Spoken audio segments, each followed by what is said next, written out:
Hi, it's Linda Kubota Bird and Elizabeth Hartstar.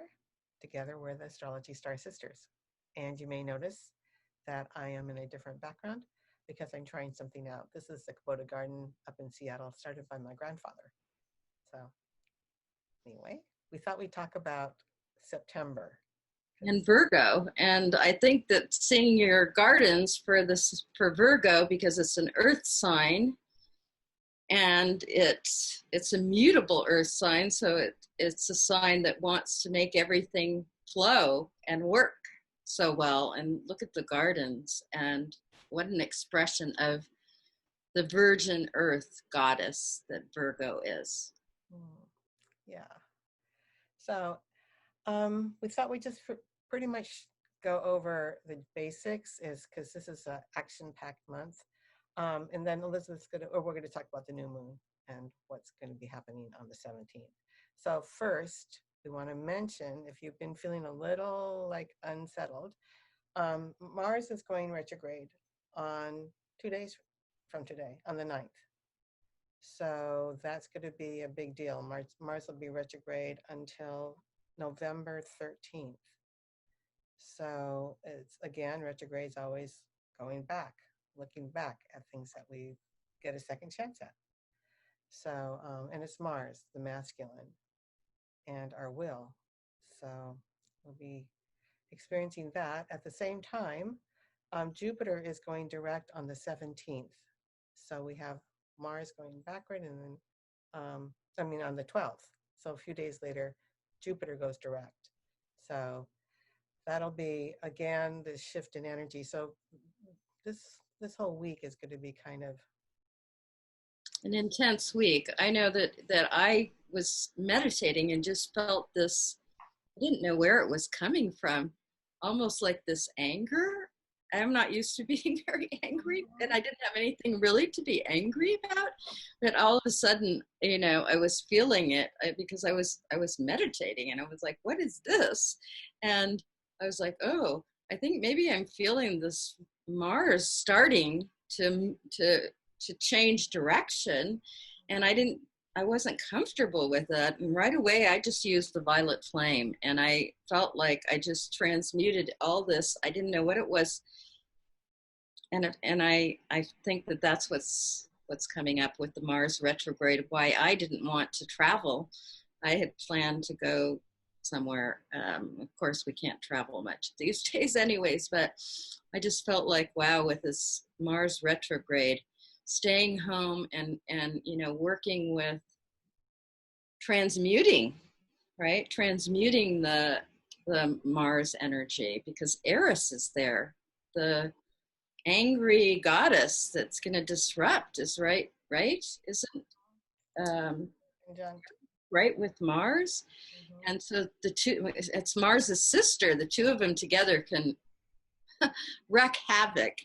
And my sister works with, the Hindu deity is known as Hanuman, the monkey god who has the big, and that's Mars in like the Vedic astrology, Mars. He's got the billy club. Let him knock out everything and just stay in your heart and stay in your peace, because it can be a very volatile time. Mm-hmm. Mm-hmm. Yeah, especially with Jupiter going direct. Yes. Because it's been, again, in the retrograde phase for quite a long time, and now, so, yeah. And then on the 17th, it's the new moon. So I'm looking for my chart. I thought I ran it, but. Well, the new moon, what's really beautiful about the new moon in Virgo is that it's 25 degrees Virgo. So if you have anything 25 degrees Virgo, or wherever it is in your horoscope, it's called a super moon because it's so close to the earth. But what's beautiful about it is it's making a trine aspect exactly to Saturn in Capricorn. And Saturn's going to be leaving Capricorn because it's still retrograde on the new moon, but it's soon after it will go direct. So I feel like this is like a really beautiful opportunity, because Virgo is so much about you know, healing and,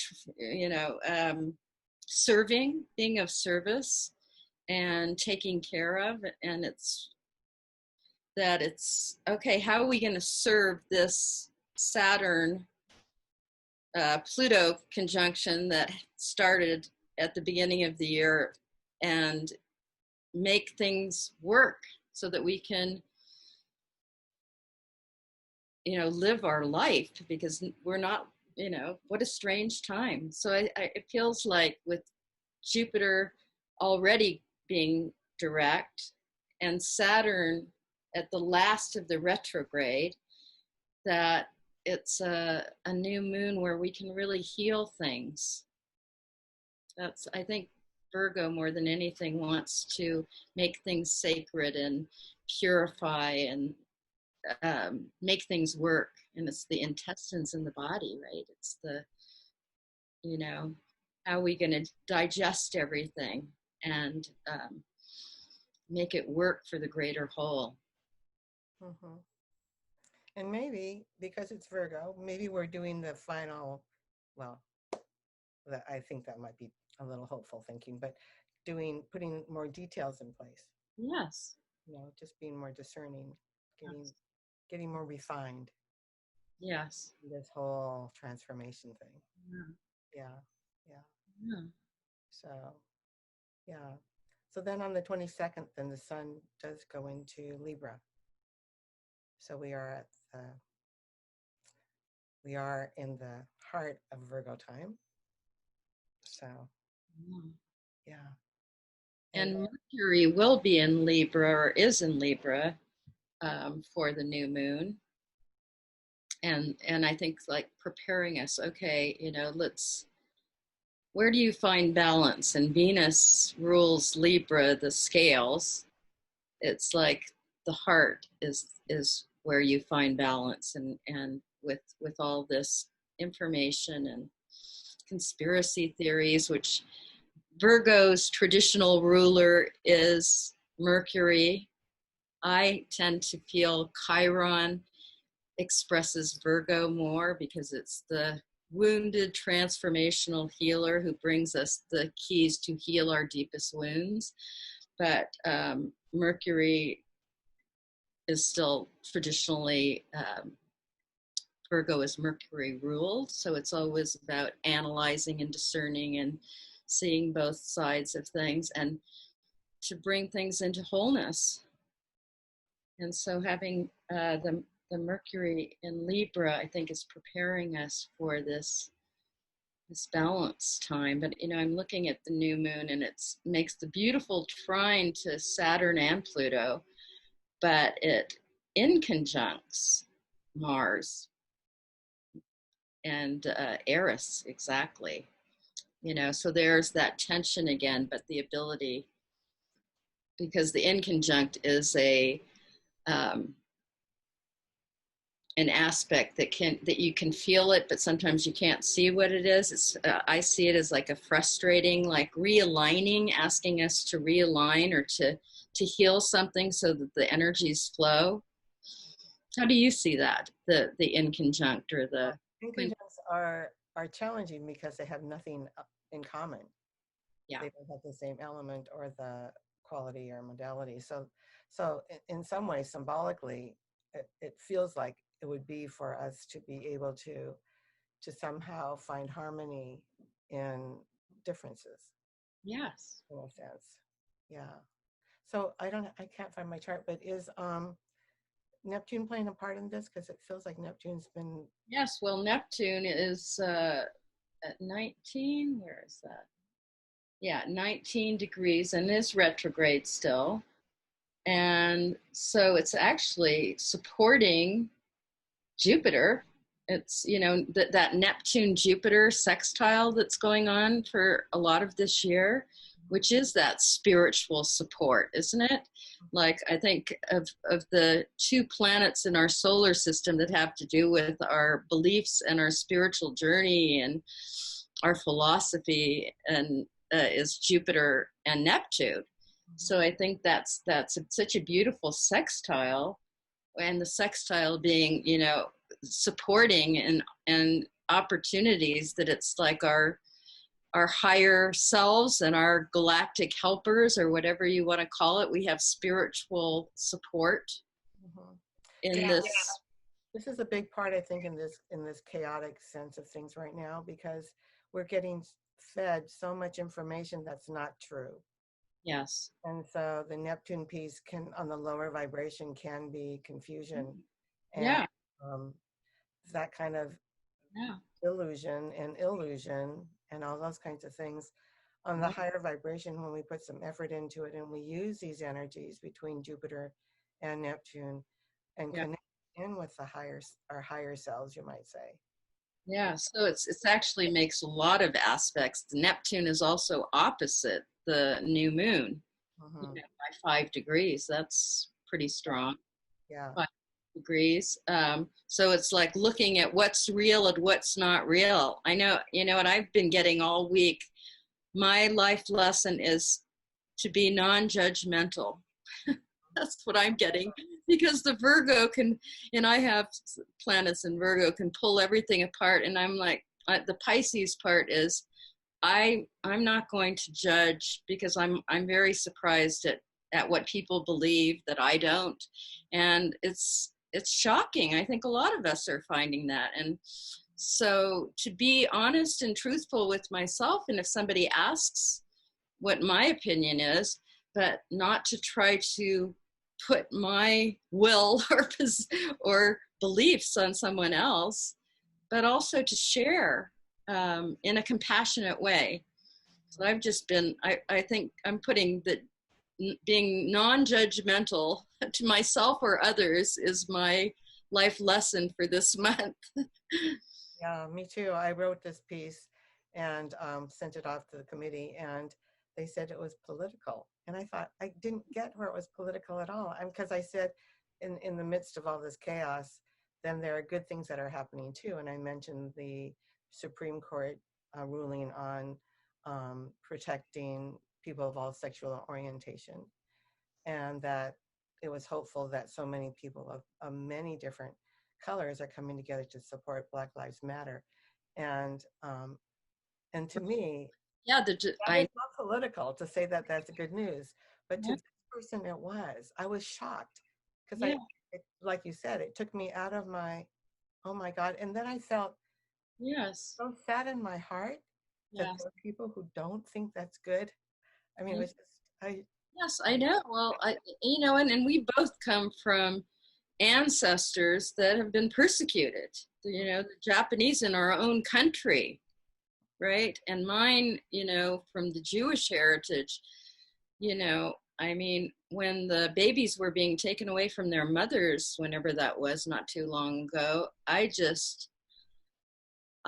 must have woken up from a dream where I was in Auschwitz, because I was like skin and bones, and holding on to a piece of cloth that I found as my child, not knowing where my child was, that, oh my gosh, how can inhumanity happen in this 2020 decade? mm-hmm. And so some ways it feels like it's really coming to a head, you might say. Yes. Yeah, we're really looking at this. And I think that Jupiter's Neptune can bring back past life memories. Yes. And Yes. kinds of things. And especially our beliefs. Yeah. Really look at that, because it was such a shock to me that there would be people that didn't consider that good news. It's just, yeah.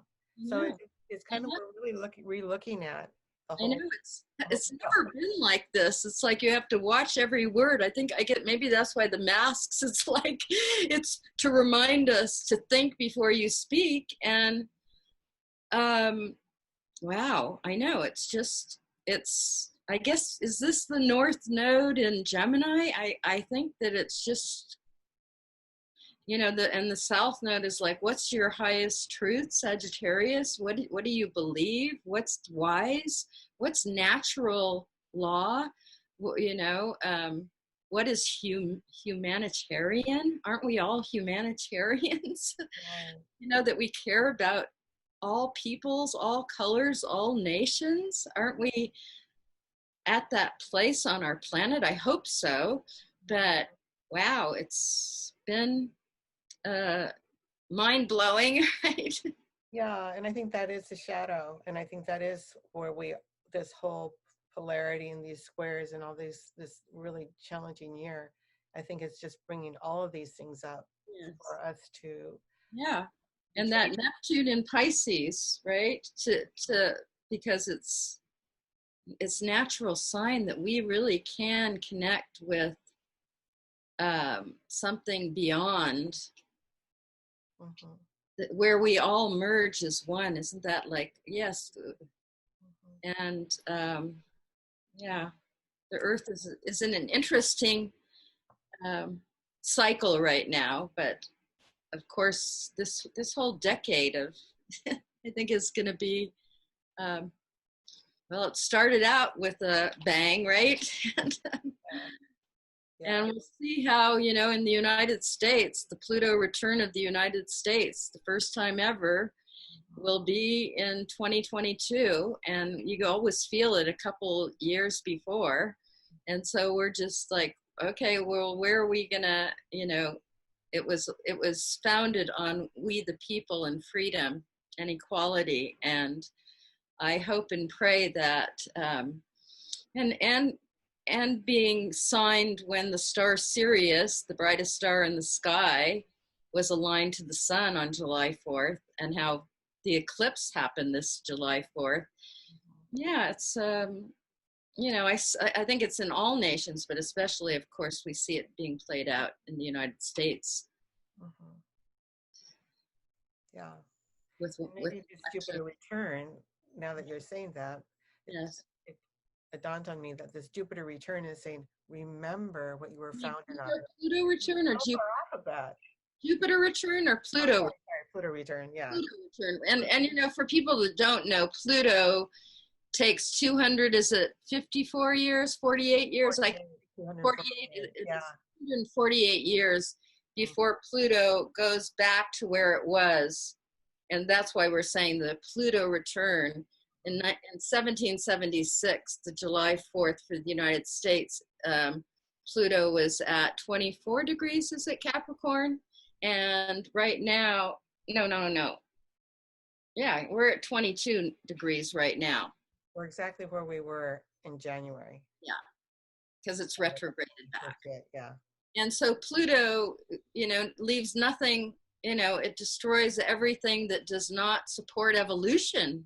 Ultimately, it's about the right use of power and energy, because it was discovered when the atom bomb. So it's the power to destroy or create.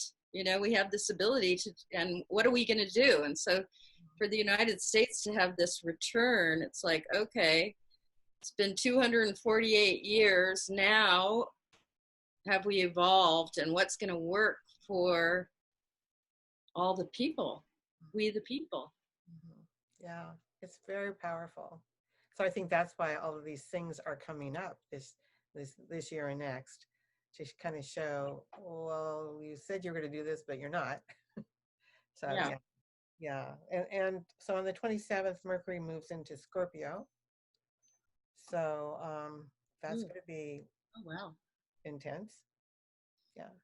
Yeah, and Scorpio being ruled by Pluto, which always goes to the depths to find out what the real truth is, and like bringing that which has been hidden into light, right?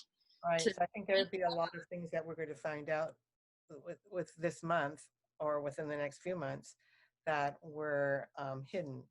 So a lot of information, and it's already happening. It's been kind of like leaking out all year, but but then it's like, who do you? Then it goes back to there's what do you believe? and this takes us back to don't trust your head. Yeah. Your head doesn't have the answers. It's like go to your heart. Yes. Go to your body and feel it, and Yeah. just feel, is this true or is this not? Yeah. Yeah.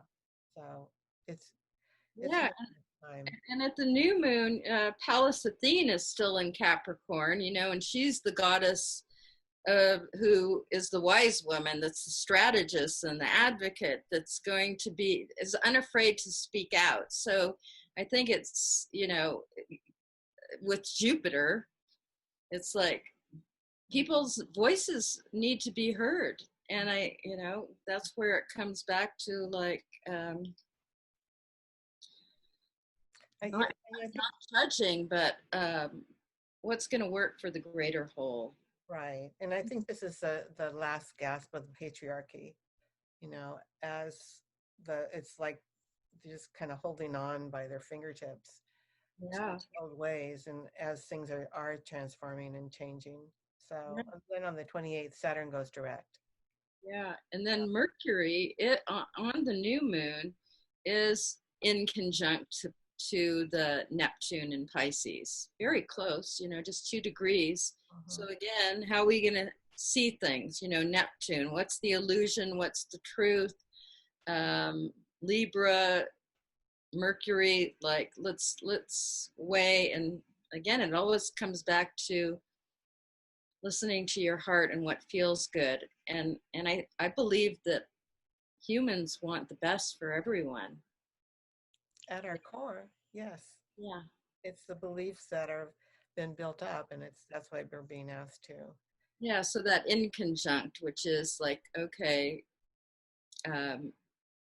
readjusting and really listening. I think you connect in that silent place with Neptune, where you connect with the higher. Yeah, and just to clarify, it's when you go to your heart to see, it's yes, what feels good, but there's also below that, because we can get go into illusion with, oh, that feels good, I'm going to choose to believe that. Right. But it's more like it just kind of, you feel it something kind of goes clunk, like, yeah, that's true. So yeah. You know what, maybe you can just share what I feel is so powerful, the heart, going to your that you've shared with me, which is so beautiful. So this is something called heart assisted therapy. It's part of the energy psychology field. And it's just, you put your hands on your heart. You say, deep in my heart, I love and accept myself. You breathe 3 times. And then you flip your hands, because we're going to work on both sides of the brain. And then again, it's deep in my heart, I love and accept myself. 3 more breaths, and then you flip your hands again. So this is a wonderful tool to use if you find yourself spinning out, or as Elizabeth said earlier, if you find yourself angry. Yeah, because anger is part of Mars. And that's very Mars. I know, I was feeling this, like I'm meditating, like where's that, and I was like, oh, I think I'm feeling Mars going retrograde. But this is something for children, because I know the children are going through so much as well as we are, like what's going on in our world. Is it safe, right? Thank you, because it's really a beautiful, so simple technique for all of us when we feel this frustration or. And it's good that's coming up, because for it's in our culture, well, I think maybe this is worldwide, women are not allowed to be angry, or little girls are not allowed to be angry. And boys, that's the only emotion they're allowed. So we've got things kind of. Yeah. So a lot of women, or a lot of females, have pent up anger. Yeah, especially our generation. Exactly. I So think the new ones are like, don't have some of our old generations and our families being persecuted, Right. And and the old stereotypes that we that were born in the 40s and the 50s had, with, you're right. Yeah. So it's important to feel the anger, and to acknowledge it, and to let it flow out, because otherwise it just is all buried down there, roiling away, not making us, healthy. So, yeah. I just saw that Juno, who's the goddess, the empowered feminine, or the goddess of cooperation and equality and partnerships. On the new moon is at the very last degree, the 29th degree of Libra. And again, ready to go into Scorpio. But I like the way that you had shared the 29th degree, Linda, with me, is it's like you're cramming for the final, and you've like done the Libra, which is very much about Juno, is very much marriage and partnership, cooperation, equality. I see her as the empowered feminine who knows her worth and sometimes has to demand equality and respect.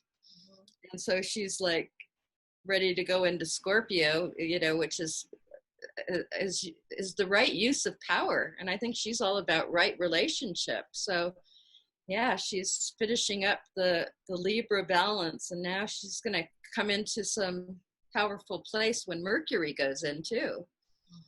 So I think we're in for and she's playing a big role because she's been the fourth corner of the cardinal square, cardinal grand cross. Yes. Dealing with in the last full moon. Yes. So she's been playing a big role in all of this. Yeah. Actually, this year's been everybody's been involved. All the planets are involved. So anyway, so just finishing up. The 28th, Saturn goes direct. So that's going to be a big deal day.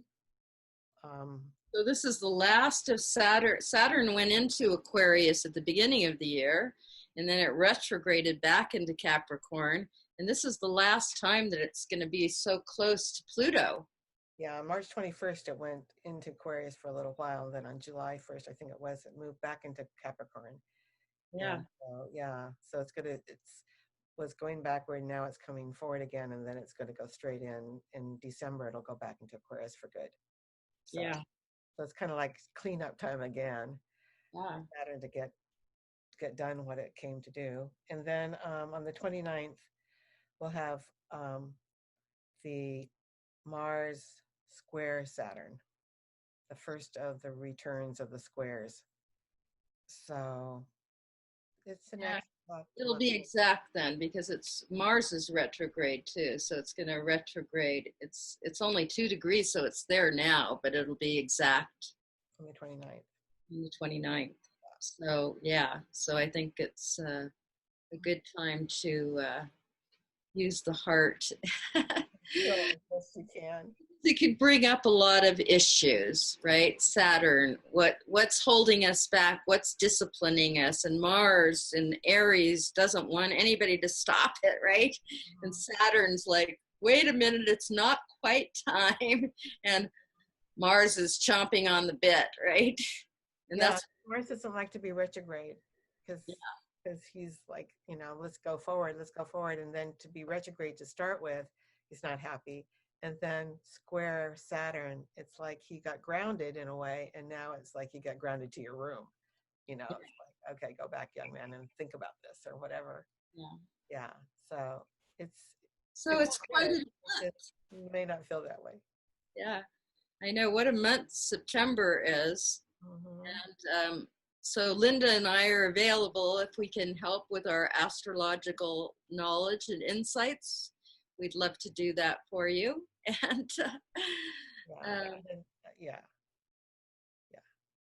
it's a lot going on. And just to cap it off, on October 4th, then Pluto goes direct. Wow. So it's like we've been all year, it's kind of preparation, and now we're diving in. So it's going to be a very powerful, as you've already noticed, very powerful election season, you can call it. Everything that's been retrograde, right, is going to, like, by October 4th. Yeah, and then Mars retrograde just kind of come in and re-hit everything again by square. So. It's can be a volatile time, but it can also be a good time to channel the energy in positive ways for transformation. Exactly. And so those of us, or those who are watching this, you're the people who came, this is a Lindaism, who came to hold the energy on the other side, to hold the peace, to hold the higher vibration of the Neptune Jupiter, to not get sucked into um, the 3D reality of this conflict that we are experiencing. And so let's create a garden. What's the song, Joni Mitchell? Right? Oh, I don't know. Put a garden in instead of the parking lots. That's that 60s song. Mm-hmm. So I love to see the Kubota gardens because I mean that's what this Earth month of Virgo is. And then we go into Libra and let's come into balance and beauty and create harmony in the world. Mm-hmm. So hold that in your hearts. Yeah. And we'll see you again. Okay. Thank you. Bye.